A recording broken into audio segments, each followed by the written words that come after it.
ជំរាបសួរបងប្អូនទាំងគ្នាមិនដឹងជាកូនសត្វអ្វីទេដែលធ្វើសម្បុកកូននៅក្នុងរន្ធដីបែបនេះនេះគេហៅថាល្វីចេកដីដែលការធ្វើស្ពងកូនសម្បុករបស់វាគឺធ្វើនៅក្នុងដីខុសពីល្វីចេកស្រុកដែលជាអ្នកធ្វើសម្បុកគឺនៅក្នុងបំពង់ឫស្សីឬរន្ធដើមឈើផ្សេងៗរីឯសម្លេងរបស់វាគឺពីរោះរណ្ដំ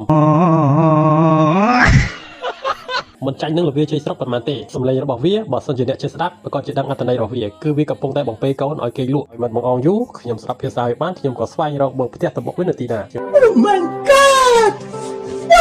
បានទៅរកមកផ្ទះទី1ប៉ុន្តែផ្ទះទី1ទៅតែស្អាតក៏លេចមកដល់ផ្ទះទី2អ្នកនរគ្នានេះជាផ្ទះរបស់វាតែទាំងអស់នេះគឺមានកូន3គ្រាប់ហើយកូនទី1គឺឈ្មោះអាតុងកូនទី2ឈ្មោះអាទាវចំណែកកូនស្រីពៅទី3គឺវាឈ្មោះថាកំពង់ពួយលក្ខណៈសម្គាល់សត្វនេះគឺប្រភេទសត្វឈ្មោលគឺមានស្លាបសលីខ្មៅរីឯញីគឺមានពណ៌ប្រផេះលីពណ៌ត្នោតរីឯទំហំខ្លួនរបស់វាគឺមានលក្ខណៈតូចជាងសត្វចាប់ស្រុកយើងទៅទៀតកន្លែងត្បុករបស់វាជាចិត្តនៅក្នុងរន្ធដីអាចត្រណាស់ឬនៅក្នុងប្រហោងដីទើបបានជាគេហៅឈ្មោះថាល្វីចេកដីប៉ុន្តែនៅខាងតំបន់បងប្អូនអាចហៅថាសត្វអ្វីដែរជួយប្រាប់ខ្ញុំផងបាយបាយអរគុណ